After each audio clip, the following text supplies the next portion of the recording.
श्री हरि। आज हम सुनेंगे एक बहुत ही सुंदर और मन मोहने वाली कहानी, छज्जूमल और बाल गोपाल की कहानी। छज्जूमल जो कि एक गुड़ बेचने वाला है। चलो सुनते हैं।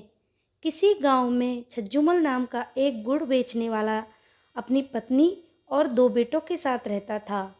उसकी पत्नी हर रोज गोपाल जी को भोग लगाती, आरती करती, उनका पूरा ध्यान रखती थी। उधर छज्जूमल दूर गांव में जाकर गुड़ बेचता था। इसी तरह उनकी जिंदगी अच्छे से चल रही थी। उसके बेटे बहुत नेक थे, परंतु दुर्भाग्यवश छज्जूमल की पत्नी अचानक चल बसी।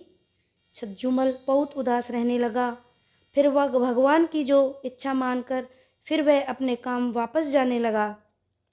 उसके बेटे उसको समझाते, बाबा अब हम अच्छा कमा लेते हैं, आप अब घर बैठें। परंतु छज्जूमल नहीं मानता। उसकी पत्नी रोज गोपाल जी को भोग लगाती थी। उसको तो भोग लगाना आता ही नहीं था, परंतु अब थोड़ा सा गुड़ ठाकुर जी के आगे रख देता।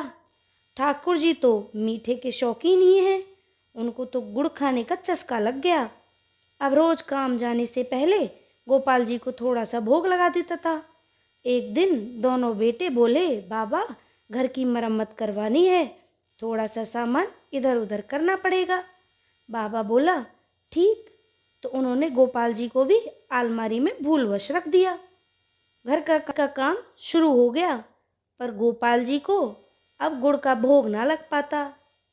छज्जूमल अब रोज की तरह गांव में गुड़ बेचने गया। रास्ते में थोड़ा विश्राम करने के लिए एक वृक्ष के नीचे बैठ गया। ठंडी ठंडी हवा चल रही थी।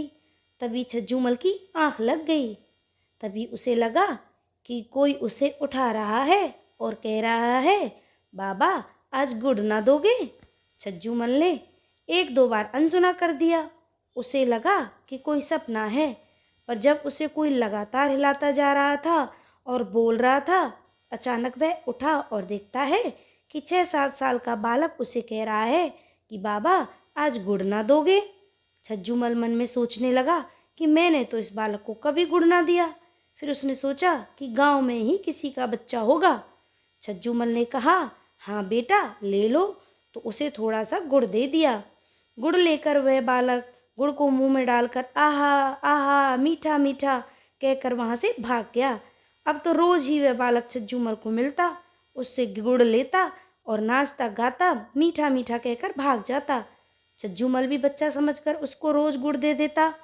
अब घर का काम पूरा हो गया तो उस दिन घर में हवन पूजन रखा गया। छज्जूमल अब गुड़ बेचने ना गया, परंतु वह बालक तो अपने समय पर उस जगह पहुंच गया। अब छज्जूमल वहां ना आया। बालक ने तो घर जाकर मैया की जान खा ली और ताता थैया मचाने लगा। बोला मुझे तो गुड़ ही चाहिए। मैया ने बहुत समझाया, बर्फी मिठाई सब ला कर दिए, लेकिन वह तो कहता है मैं तो गुड़ ही खाऊंगा। मैया से बालक का रोना ना सहन हुआ और छज्जूमल के घर का पता पूछते पूछते उसके घर पहुंच गई। जाकर कहती, बाबा मेरे बालक को तो आपने गुड़ की आदत डाल दी, आज आप आए ही नहीं तो गुड़ खाए बिना वह मान नहीं रहा। जो छज्जूमल को उस बालक पर बड़ा प्यार आया, उसने उसको अपनी गोद में बिठाया और गोदी में बिठाकर गुड़ खिलाने लगा। पता नहीं क्यों उस बालक को गुड़ खिलाते खिलाते छज्जूमल की आंखों में अश्रुधारा बह निकली। हृदय में अजीब सी हलचल होने लगी। गुड़ खाकर बालक मीठा मीठा कहकर अपने घर चला गया। हवन पूजन के बाद फिर गोपाल जी की मूर्ति को रखा गया।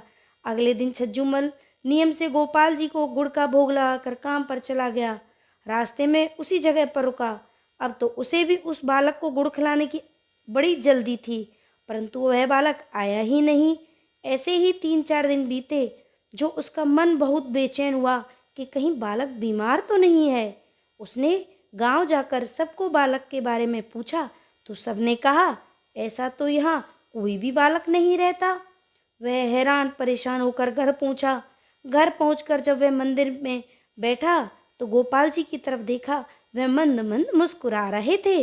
वे जैसे कह रहे हों, बाबा जी मैं वही बालक हूँ। छज्जूमल का माथा ठनका। वह सोचने लगे कि यह तो साक्षात गोपाल जी मुझसे गुड़ खाने आते थे।